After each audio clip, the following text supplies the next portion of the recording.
So what is one company I am looking to swing trade? What's going on, guys? It's Ricky here with Techbud Solutions. I have not filmed a video like this in a really long time. And if you enjoyed these videos, again, all I ask is for your support here on YouTube. Make sure you drop a thumbs up and make sure you subscribe and let me know down in the comment section what you would like me to break down next. Let's go ahead and just jump right into it. I'm going to start sharing my screen. I want to make sure that you understand whatever stock it is that I'm talking about today in no way is any stock suggestion.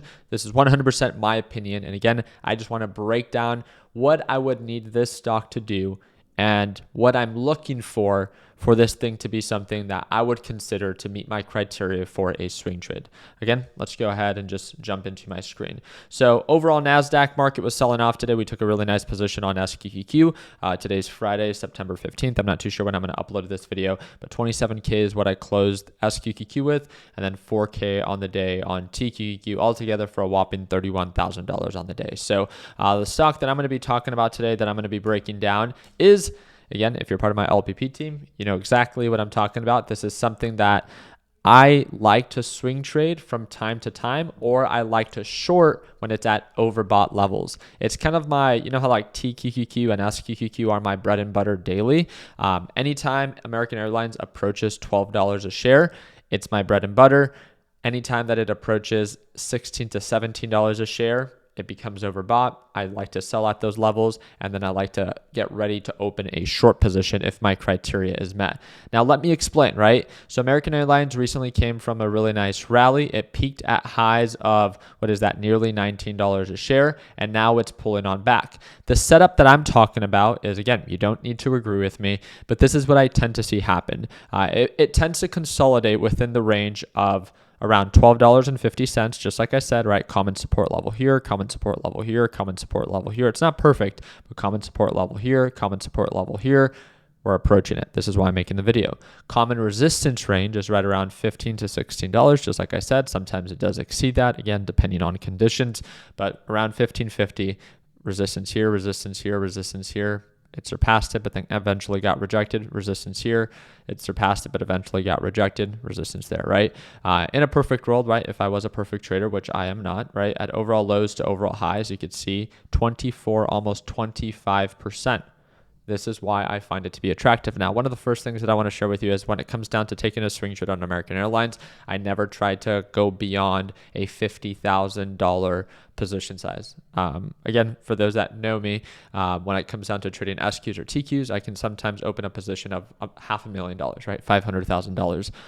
My intention with American Airlines, it's more of a fun swing trade, but I also understand that it comes at a different tier of risk. So to respect that risk, I don't goes beyond a specific price point. I make sure that I respect the risk enough that I take my position size into consideration. Remember, something can be extremely risky, but if I watch my position size and I only put a dollar amount in which I can tolerate, then again, a way that I'm managing my risk is because I'm managing my position size. So just food for thought, right? But as of right now, would I buy it right now? The very simple answer would be no, right? It's not indicating signs of a reversal or a recovery. Well, what exactly do you mean, right? Well, there's something that I break down within the Learn, Plan, Profit lesson library. For those that are unfamiliar with that, it's the second link in the description, but it's called the 3 stages of reversal: rejection, consolidation, and then confirmation.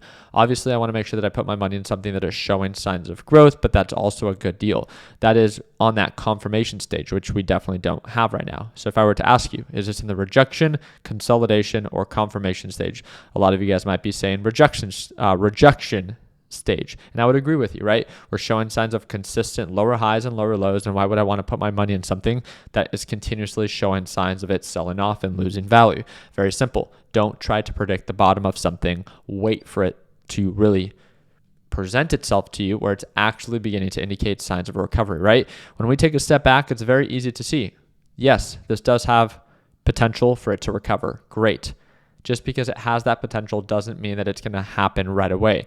This is where you need to respect yourself enough, respect your criteria enough that you wait for that opportunity to present itself. Yeah, $13.30 might be cheap based off of previous highs of $19, but guess what? $12.60 is cheaper. $11 is cheaper, $10 is cheaper. We don't know how bad things can get before they get better, which is why, again, the cheap can always get cheaper. That's something that we always try to preach to our LPP team.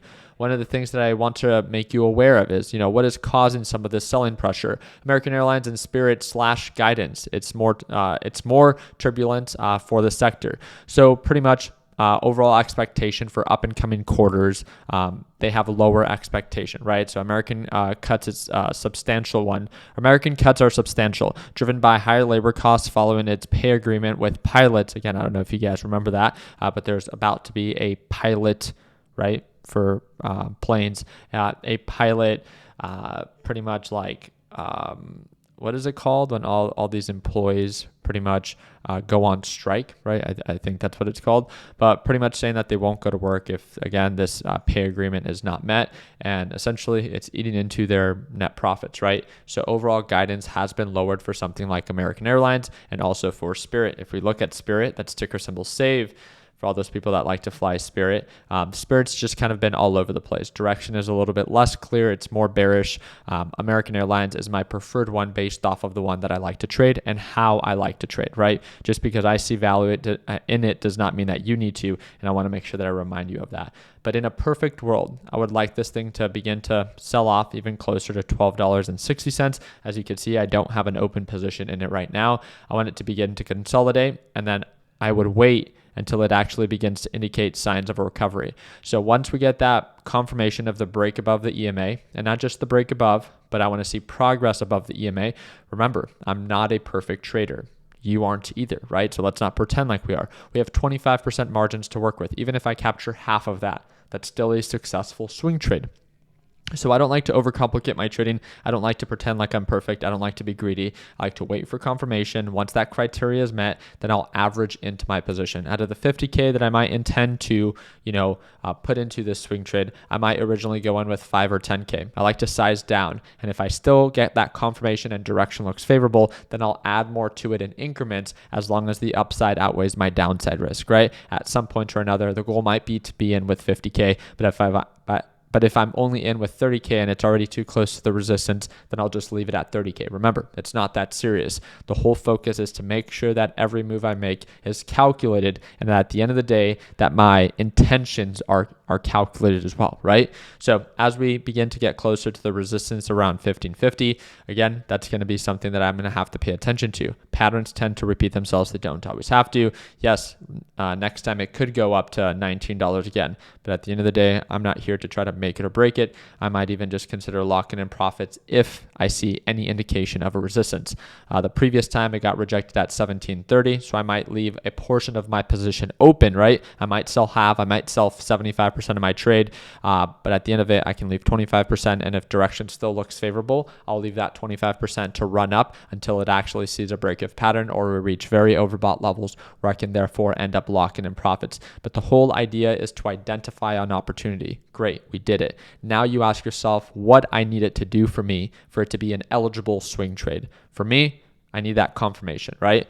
I want it to sell off. I've already identified the setup of the lows and the highs. Now I just need that confirmation of that reversal. Once I get that confirmation, I can ease into that position. I'll add more to it when direction is favorable, or I'll cut losses and manage my risk if it ends up breaking its pattern and begins to go back on the downside, right? Very, very simple. The beautiful thing you might be asking, Ricky, why do you size into your position? Which again, you don't have to. But one of the things that I like about sizing into a position is by me going only in with $5,000 or $10,000 instead of the $50,000 all at once, if things don't go according to plan right away and it is a false breakout, right, and then it begins to pull right on back, then at that point, I only have $5,000 or $10,000 at risk, which again is much easier to mitigate and manage my risk versus $50,000. How many times have you taken an aggressive position because you got that confirmation of that criteria being met, and then things go south, and then you hesitate to manage or mitigate risk?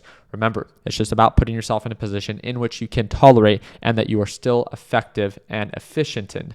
And that's, again, my main focus every single day, to put myself in a position in which I can succeed in. So just because I choose to average up does not mean that you need to. It's just the way that I like to trade, which again, I explain in a little bit more detail in the LPP lesson library. But altogether, I see decent upside potential if we begin to indicate signs of a support. And then once we get that confirmation, I'll add to it. I'll average up as we get closer to the resistance, then I'll lock in profits. Again, this last rally is a perfect example of the 3 stages of a reversal and how in a not so perfect world, this reversal would most likely end up forming, right? We sell off, we begin to consolidate, that's stage 2, and then we get that confirmation, and it's not perfect, right? Because we push up, we pull on back, we push up, we pull on back. So that's about, what is that? 2 weeks of trading. And there's inconsistencies there, right? So this is why I'm saying that this is a swing trade, not a day trade. But then when direction becomes favorable and we begin to show signs of consistent progress, then I can really begin to step on the gas, getting closer to my $50,000 goal of my position size, and then work towards selling at a potential resistance or any indication of a potential resistance at overbought levels. So again, that's my overall swing trade plan for American Airlines. It's one thing that I really like to pay attention to when it reaches that $12 price point, or when it approaches the $15 or $17 price point. I like to lock in profit and then get ready to short this on the way down. For those that are not familiar, when it hit highs of $19, I actually had an active short position and I wrote it down to like $16 or $17. I made a couple bucks and then I closed it out there. I made a few $1,000s. But again, it's just a swing trade that I like to do for fun. It's not my main bread and butter, but it's just the one that I like to mess around with that seems to be pretty consistent based off of previous patterns. And you guys let me know down in the comment section what you think about my breakdown and if this is something that would meet your criteria. So I really do appreciate your guys' thumbs up. Please consider subscribing. And remember, I do trade live every single morning. The market's open with one team and one team only. I only offer one service, and that is my LPP lesson library. You get to watch me trade live every day, and you get access to the A to Z video lesson library. It's a one-time payment, lifetime access, and it's the second link in the description down below. If you're looking for the biggest discount, it is linked there for you already. Appreciate your time. Like always, let's make sure that we end the year on a green note. Take it easy, team.